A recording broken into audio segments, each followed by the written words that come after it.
Greetings from coastal Maine in the United States. Hi, I'm Claire Summer, and I work with the Globally Responsible Leadership Initiative, and I'm an Aim to Flourish former director. I'm passionate about global goal number 1, to end poverty in all its forms everywhere by 2030.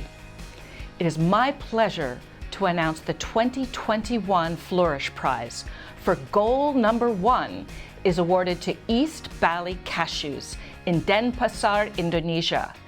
This company processes top quality cashew nuts directly sourced from surrounding smallholder farmers to be distributed in Indonesia and beyond.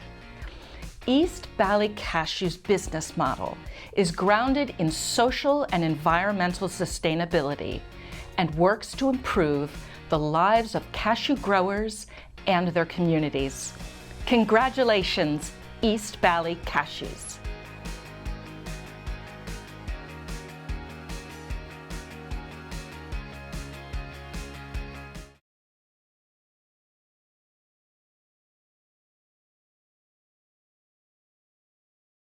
Hi, my name is Megan Buchter, and I'm the director of the Fowler Center for Business as an Agent of World Benefit at Case Western Reserve University. At the Fowler Center, we run a program called Aim to Flourish that strives to teach students about the UN Sustainable Development Goals and businesses' role in helping to achieve them. As part of this program, students seek out business leaders and social entrepreneurs and interview them about their business innovations that are helping to meet one or more of the UN global goals. Another part of this program is our annual Flourish Prizing process, where we award a Flourish Prize to one of each of the 17 UN global goals. Today, I have the absolute honor of being joined by our Flourish Prize honorees for global goal number 1, no poverty. I am joined here today by Professor Amelia Naim from IPMI International Business School in Jakarta, Indonesia, and the student author Rovician and the CEO of East Bali Cashews, Chris Bailey. Thank you so much to all of you for being with us here today. And I am going to start by turning it over to Amelia and asking you to tell me about how you've incorporated Aim to Flourish into your course and used it before and some of the impacts that you've seen. And before I turn it over to you, I just want to mention that Amelia was one of our very first professors. She's been with us since the very beginning. And so we are very honored to have her here with us today. So thank you, Amelia. And I'd love to hear more about your Aim to Flourish experience. Thank you very much, Megan. Wow. I mean, it's been really such an experience from the start. I believe it was back then in New York, 2016, was it?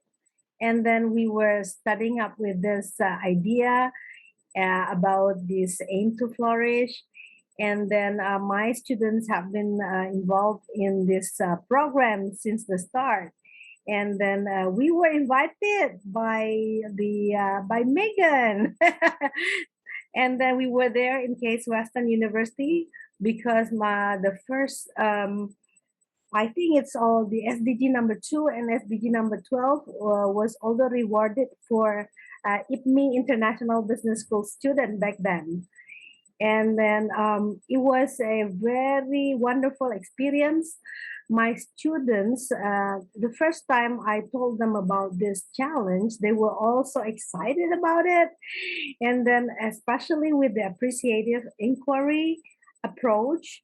So it is like mind-blowing, and it's like changing the mindset. And then I was really surprised because some of them, just like Isen right now, she got a story from Bali. But back then it was not pandemic, so they had to flew all around Indonesia just to have an interview. So they don't mind to spend money and stuff. And I was like, hey, I didn't ask you to spend money on flight and stuff, but they would love to do it just because they're so excited about this challenge. And I see a big changes in their life. Because some of them, they wrote email to me and they said, you know what, ma'am, I am thinking that one day I would be the one to be interviewed because this has changed my life.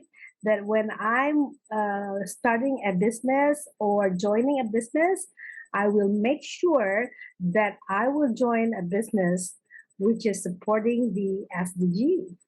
And then that means that you can interview me then in the future. So it's changing life. And actually, one of my students wrote a very impactful a comment, so that I think Aim to Flourish asked me to use this quote because it was such a beautiful one that he said this assignment had changed his mind in a way to think that business could only be when it has also the social impact and the environmental impact as well. So this is really wonderful. Thank you, Megan, for having us. No, thank you, Amelia. And yes, you were able to join us in 2017 at our fourth global forum with your two Flourish Prize winning teams for Global Goal 2 and Global Goal 12. And so that makes this all the more exciting to be able to have this conversation and to be able to share this with our fifth global forum participants and your Flourish Prize for Global Goal number 1 this year. And we have so many wonderful stories from your class and from Indonesia, from all over Indonesia, just like you said, not only in Jakarta where your school is located, but all over Indonesia. We have many wonderful stories from your class. So thank you to you. Yes, there are more than 270 by now, written by my students. That's a lot. That's a lot. That's a lot. Out of the more than 3,000 that we have, that's still a lot. Yeah.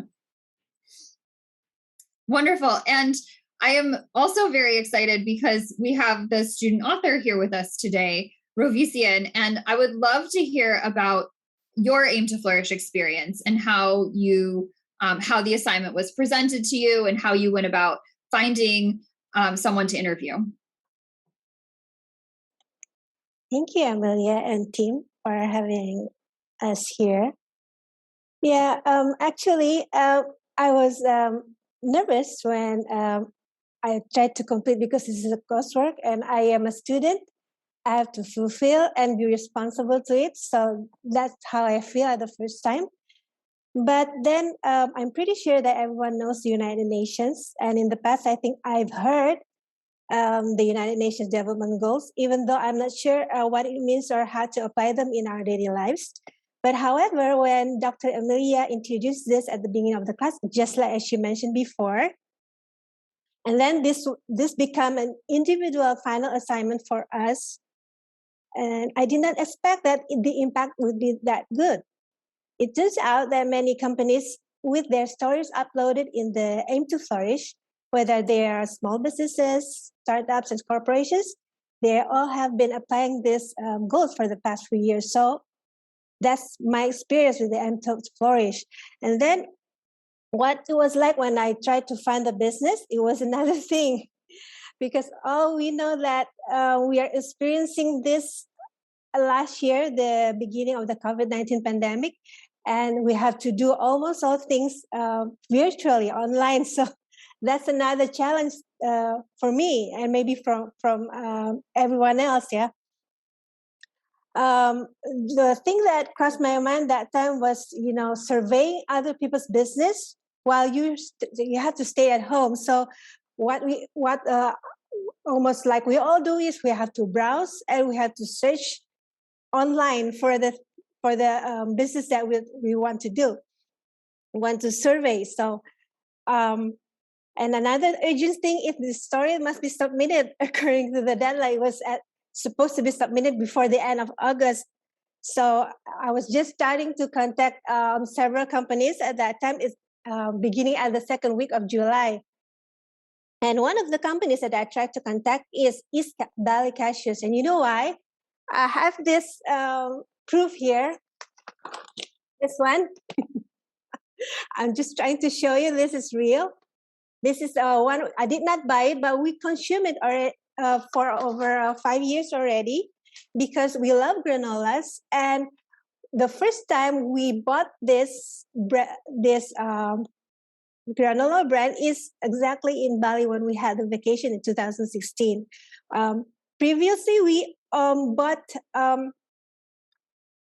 brands from outside. So when we saw this East Bali Cashews brand, a granola brand that we love to consume for our breakfast, we said we are just like impressed, say, wow, we had this local brand for granola. I'm not promoting, sorry, Chris, but it's true.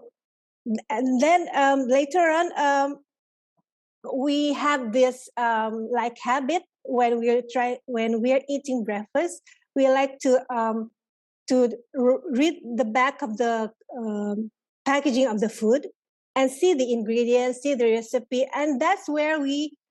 For me, I read this about how the East Bali Cashew was initiated, and so yeah, while we're eating, yeah, we're not just enjoying the taste of the granola, and we also knew that we help the farmers and the communities in the East Bali, and that's where I learned that this is something that I have to introduce. Yeah, this is an agent of the world for the benefit, the good benefit. And then, if you want to ask me how it was like to interview a person virtually, yeah, because we have been doing that for several months. For me, I'm used to doing the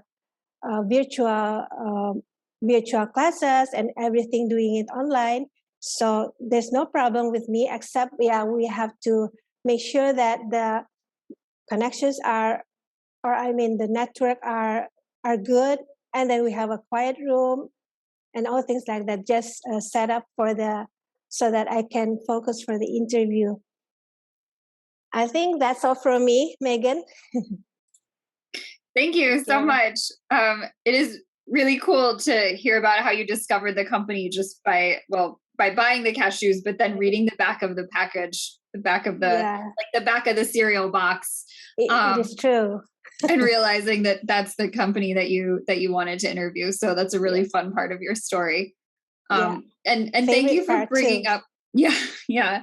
Thank you for bringing up, how nerve-wracking. I know it can be really nerve-wracking for students when they first get the assignment and they're like, oh no, I have to go and contact a business leader and interview somebody. But it always seems to work out, right? And here it worked out really well for you. And for everyone that gets to read the story about East Bali Cashews, because what a wonderful story. And one of the things that you said that I also read in the story was about how most of the cashews have to leave Indonesia to be processed, but these were actually East Bali Cashews processes cashews in Indonesia. And so it was new for you to see cashews and granola that was actually from Indonesia. And so, Chris, I'd love for you to tell us a little bit about East Bali Cashews and how unique you are. Sure. Well, thanks, Megan. And thank you to Rovician for finding us and persisting through the process. We're coming up on 10 years of operations now at East Bali Cashews, and came about by a medical volunteer who saw a problem in front of him and sought about to solve it at the root cause level.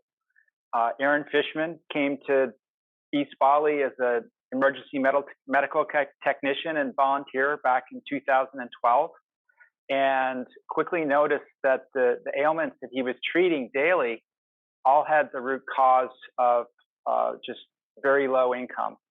And this is in an area with, cashew trees everywhere and an amazing variety of other fruits and nuts, but yet incomes were very, very low. And as Rovician mentioned, all the cashews were leaving the country to go to Vietnam to be processed. And he said, we could do this. We can process cashews here. And he set about to do it with a bag of raw cashew nuts and some villagers in a shed, and now has built a quite substantial business that each year is purchasing millions of dollars of cashews and now other products, actually new crops that didn't exist before that are harvested in different seasons from cashews to have more of a year-round steady income for farmers and creating jobs in the same area where the cashews are from. And so they're not even shipped to the city within Bali.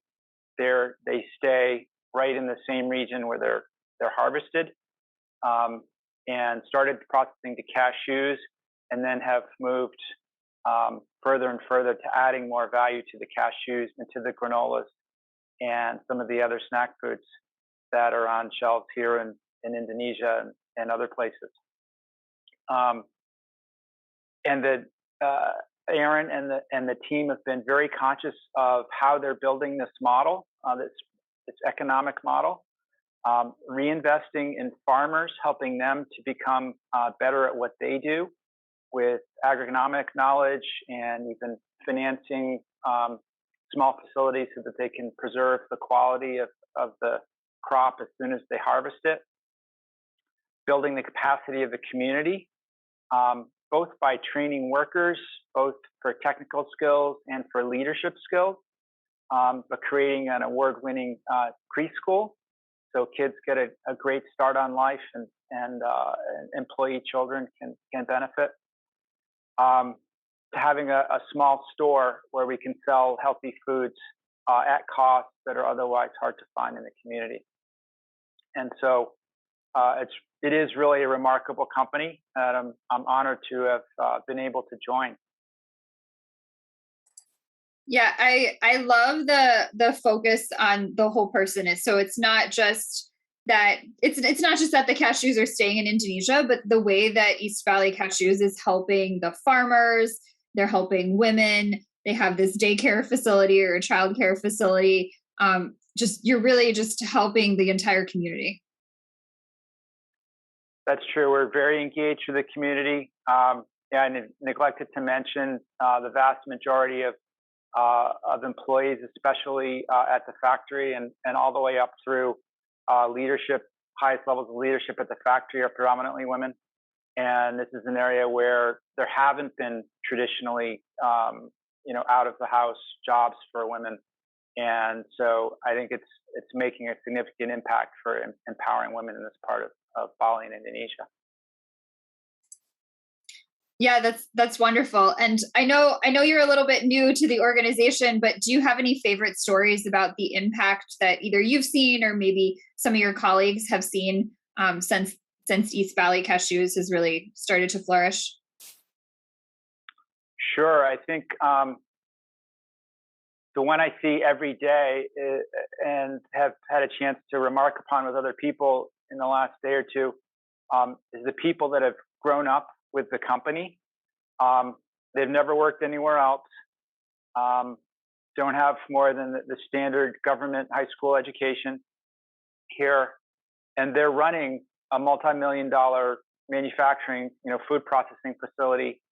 And we recently, in April, earned what's called BRC, which is British Retail Consortium. It's a certification program for food safety and quality. And in our first year, earned an A grade from them. And the documentation required, literally, my arms aren't wide enough. It's 8 feet of binders of all of the documentation required to achieve this. And so the learning and now the ability that's within the village is really astounding. That's great. Yes. Thank you so much for sharing that and that story. And it's wonderful to hear about how people have joined the organization and then been able to stay and have wanted to stay. Employee retention is something that obviously we talk a lot about here in the United States. And so to hear about how employees at East Bali Cashews don't want to leave that organization, I mean, that really says something about your company. Thanks. No, that's critical. Yeah, absolutely. Rovician, I mean, I loved reading this Aim to Flourish story about East Bali Cashews, and I've loved hearing Chris talk about it. As a student, or when you were a student and you did this story, what did it feel like to be able to really like get a chance to talk to somebody from East Bali Cashews, and how did that impact how you felt and what you wanted to do after school? Yeah, my favorite and exciting, it was like this thing for interview is to have the opportunity to know the people involved in this business. People who mind not just only their business, but the people in their business and the surrounding their communities. I think that is the most important thing and my most exciting part is that I have to meet people who are mindful about their business and hearing firsthand how they can make changes for the better. And even they have breakthrough in the innovations. If you read my stories, they do innovations, through the machine and the productions. They do things that so that they can produce more, and they could make things good with these products. I think that's my favorite part and exciting part for me, and not only for the business but also the surrounding for their community. I think that was my favorite part. Yeah, that's wonderful. Yeah. This is such a great story, and I'm really proud that Aim to Flourish gets a chance to help share this story. Amelia, you must be very proud of your students for and your student author for finding this story and writing it up and sharing this amazing company. Yes, I'm really thankful because they are doing it beyond my expectations, Like I was like surprised, like, oh, they're taking this seriously, I thought they would just find someone and then, call and stuff, but they are doing it even more than what I have expected. And even my exchange students, like we have exchange students from France and from, European countries, and they were joining my class, and I also gave them this challenge. And they also took it seriously, but some of the company then comes from European countries. But I think it's not a problem for you, like for Aim to Flourish, right? It can be from anywhere, right? Absolutely. We've always encouraged our students and our professors, if they find a company that inspires them in any country, that technology should allow them to go and be able to do that interview. Unless their professor only wants them to interview, a local company, they should obviously listen to their professor. Yes, this is really cool. Thank you for having this program. Oh, well, thank you for being one of our first professors and our biggest champions, and for continuing to use it every year and every semester. Chris, I have one final question, and that is, can we buy these cashews in the United States, or are they only in Indonesia? Thanks, Megan. That is an excellent question. Actually, they are available in the U.S., but only on Amazon at the moment. So thanks for asking. Please do look for them. Yes, no, I would love to. I need to read the back of the packaging now that Rovician got me all excited about it. And I'd love to be able to show them off as some of our Flourish Prize or prize winners. So I'm definitely going to have to order some. Great. Thank you. No, thank you. Thank you so much to everybody for being here with us today. Amelia, Rovician, Chris, it's been an absolute honor to get a chance to talk to you and to hear your stories and to hear about your Aim to Flourish experience. And congratulations to all of you on your Flourish Prize for Global Goal number 1, No Poverty. And we look forward to continuing the celebration.